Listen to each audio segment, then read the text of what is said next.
today I wanted to go a little bit more in depth into a topic that I talk about quite a bit here and there on my channel, and that is finding the best diet to help you lose weight, lose fat, build muscle, achieve whatever your physical goals are. Now, I did make a very in-depth video about this topic about 2 years ago now, so I won't give you that whole spiel all over again and bore you to death if you've already seen that video. Although if you haven't seen that video, I do highly recommend you check it out. I personally think it's one of my more informative videos on my channel and is very useful for anyone, no matter what stage you are in your fitness journey. So I will link that down below if you want to check that out. But I figured to just give you a quick little summary, and then what I really want to talk about is the mistakes that people tend to make when they are exploring different diets and when they're trying to figure out what diet is going to work more optimally for them. So when you're looking for a diet that will not only help you lose weight, lose fat, build muscle, achieve whatever your goals are,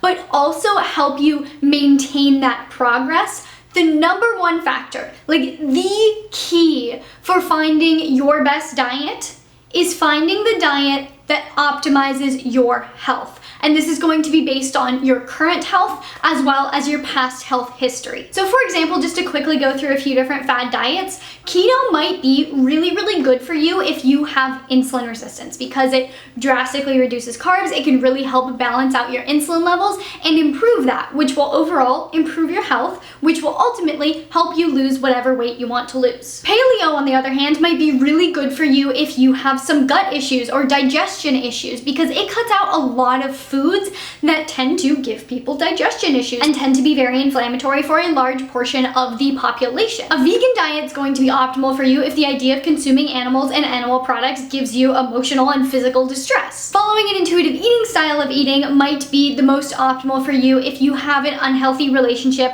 with tracking calories. On the flip side, following IIFYM, or if it fits your macros, or doing some amount of macro tracking might be the best for you if the idea of eating intuitively is scary for you or you feel a lot more restricted doing that. IIFYM can offer a lot of people a lot more food freedom. And then as a personal example, I am following the autoimmune protocol because I have an autoimmune disease and I'm having an autoimmune flare-up. And so following the autoimmune protocol helps with autoimmune symptoms. And so I've actually noticed that since I've been following the protocol, I have been losing fat without intentionally eating in a deficit. I am leaner than I've been in quite a while, which is kind of wild to me, but it follows this exact principle because I am eating a diet to optimize my health based on what is going on with my health at the moment. And so as such, as I get healthier, thanks to my diet, my metabolism's speeding up a little bit more. Less of the calories that I consume need to go towards healing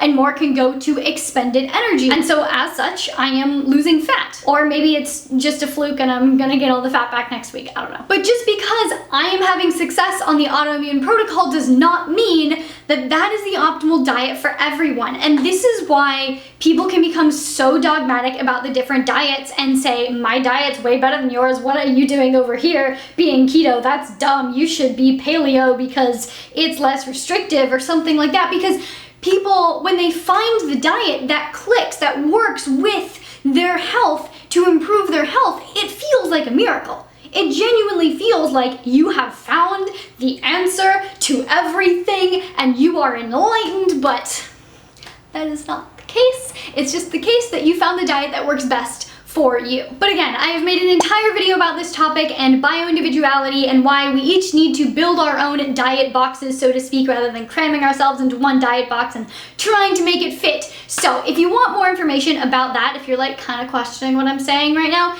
definitely check out my previous video on this topic. But what I really wanted to dive into today regarding this is where people go wrong when they're trying to find their best diet. Once you've gone, okay, maybe Marissa has like a little bit of a valid point, maybe I should experiment a little bit, see what's going to work best for my body, and try to find what's optimal for me. So these are the 5 most common mistakes that I see when people are experimenting with new diets. And believe me, I see these happen all of the time, regardless of what diet these people are trying. So number 1, the biggest mistake that I see people make is not giving the diet enough time to be effective and enough time for your body to adapt to it. For any major dietary shift, your body's going to have to go through an adaptation period of at least a week or two. For certain diets, it can be 3 or 4 weeks. Keto is one of the best examples of this. When you get rid of basically all carbs from your life and your body has to learn how to switch to burning ketones for fuel, which it hasn't done since you were a baby because you've probably never gone super low carb before, that takes a lot of work on your body's part to relearn how to burn ketones for fuel. And you get the thing called keto flu, where you just feel kind of horrible for a couple of weeks. Oftentimes when people go paleo or vegan, they experience some digestive distress at first, mostly because they aren't used to eating so many vegetables. And so they end up with a lot more fiber in their diet, and their body's like, hold up, what is this stuff? What are we trying to digest? Hang on, let me figure this out. And then eventually, their body figures it out and they're fine. So basically, when you're testing out a new diet or way of eating, do not be shocked or surprised if the first few weeks are a lot more difficult than you anticipated, if you start feeling worse at first. Just because you're experiencing negative symptoms when you first start a diet doesn't mean that it's inherently bad for you or for everyone. Think of it like, when you start a new training program. If you change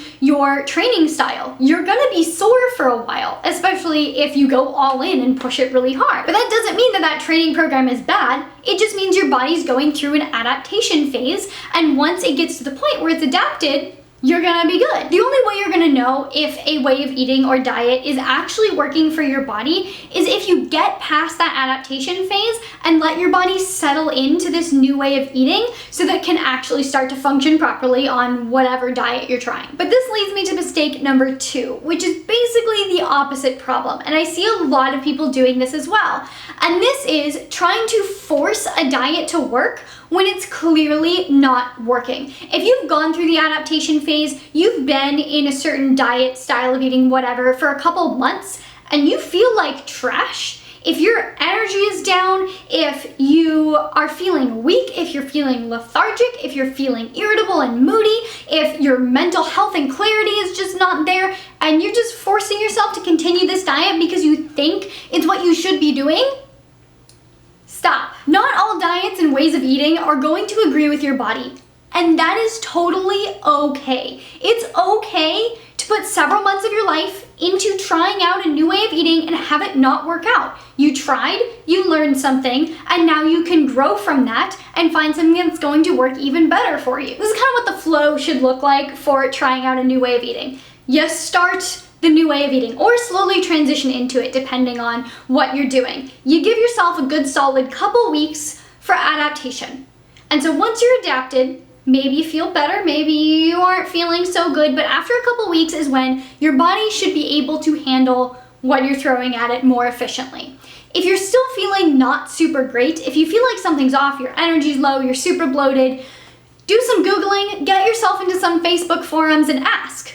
Figure out, what you could be doing wrong on the diet, because there's a lot of different ways to mess up a lot of different ways of eating. If you're doing IIFYM and eating only cake and Snickers bars, even if it's fitting your macros, there's probably a reason you're not feeling good. If you're doing vegan and eating like a ton of fiber and no fats and not getting enough protein, there's a reason you're not feeling good, and it's not the fact that you're vegan. So try that out. Experiment within the guidelines of the diet or way of eating. And then if it's been like multiple weeks or months and you're still not feeling good or you're feeling worse, bail.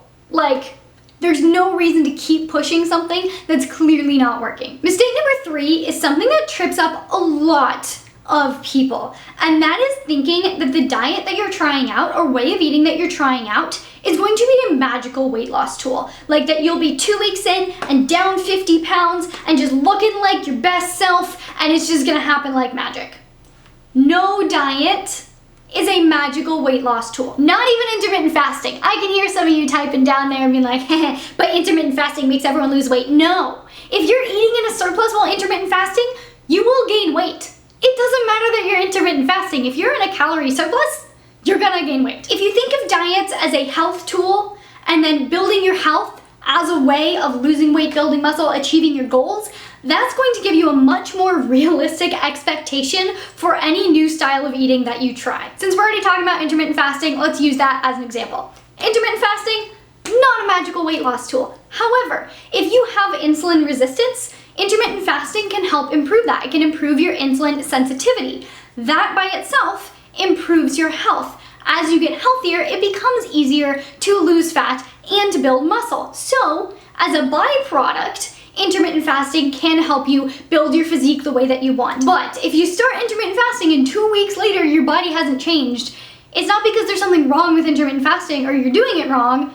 It's just because intermittent fasting does not cause weight loss. Ultimately, all weight loss comes down to a calorie deficit, but a calorie deficit is a lot easier to achieve if your health is optimal. If your health is out of whack, that can mess up your calorie expenditure. So if you don't have optimal health, focusing on that first is absolutely key. Mistake number 4 is that I often see people eating way too little or way too much on a given diet and expecting the results to be completely different from what their actual calorie intake would suggest that their results would be. No matter what diet you're doing, if you start eating way too little, if you're eating under your BMR, for example, that's going to freak your body out. That's going to cause a stress response. That's going to be very, very unhealthy, no matter what foods you're including. If you're massively under eating, your body is going to freak out and it's not going to do what you want it to do. And on the flip side, a lot of people, when they start different diets, actually have their calorie intake go up, which if they're trying to lose fat, probably not gonna be the most beneficial thing for their goals. No matter what diet or way of eating you're following, your calorie intake needs to align with your goals. And this is why whenever you start a new diet or way of eating, I highly recommend tracking your calories for a few days, a week, here and there when you're first starting, as long as you're someone that can handle tracking your calories, because it becomes so easy for your calories to just be completely different without you noticing. A lot of people who eat way too little on new diets are not intentionally eating way too little. It's because they're eating a lot more nutrient-dense foods. They're eating a lot more volume in the form of vegetables, and so they just feel a lot more full a lot faster. And so they aren't intentionally eating 800 calories, but they feel full on 800 calories, and they have no idea that they're so drastically under eating until they track their calories. And actually this relates back to mistake number 2, where if you're trying to get a diet to work and it doesn't quite seem to be working, one of the first things to check is your calorie intake and your macro ratio. And mistake number 5 is also a huge one. Okay, they're all really big mistakes that I see very frequently, but that's why they're in this video. Mistake number 5 is something that I think a lot of people maybe would struggle to come to terms with the fact that they're doing it, but a lot of people do it, and that is the fact that I see so many people all of the time fitting themselves into a little diet box, their little vegan box, their little paleo box, their IIFYM box, but using the constraints of that box to fit in everything that they can that might not necessarily be the healthiest. And I definitely think the IIFYM crowd is some of the biggest offenders in this. Not that everyone who does IIFYM is eating a ton of junk food, but I'm in a lot of IIFYM forums, see a lot of people consistently eating really, really unhealthy, but thinking either it's totally fine or totally healthy because it fits their macros. But I hate to break it to you, eating Domino's pizza and Krispy Kreme donuts every day is not healthy for you, even if it fits your macros.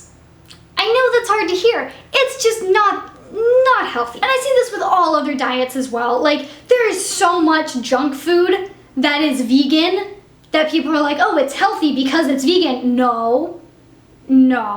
There's so much processed food that you can eat while paleo.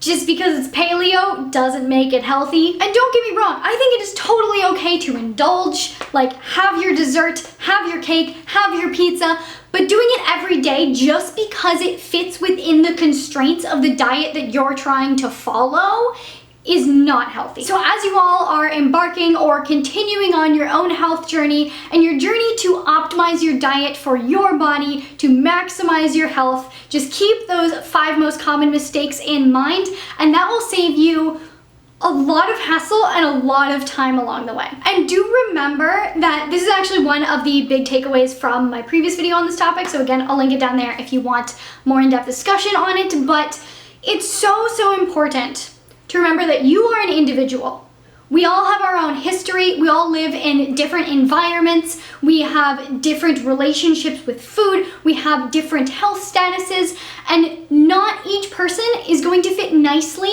into one of these individual diet boxes. So as you go on this journey, don't be afraid to shape the different diets to you. If you're doing paleo and you feel almost great but not quite, maybe you do better on paleo without nuts, but you can tolerate a little bit of white rice, so you can throw that in there. Maybe eating intuitively is the best for your mindset, but tracking like once a week just to kind of see what you're hitting, make sure you're getting enough protein and fat, is going to be optimal for you. Basically, you don't have to follow anyone's rules. All of these rules are kind of arbitrary, built around certain ideas, but each person needs their own set of rules for their own body, and those rules can also change over time. In 5 years, maybe your body's gonna need something a little bit different, and that's okay. So I hope that discussion was useful for you guys. Leave a little comment down below what your diet box rules are, if you've already found the diet that works best for your body, or let me know where you are in your journey. If you're currently trying stuff out, if you've tried other things out and they weren't working,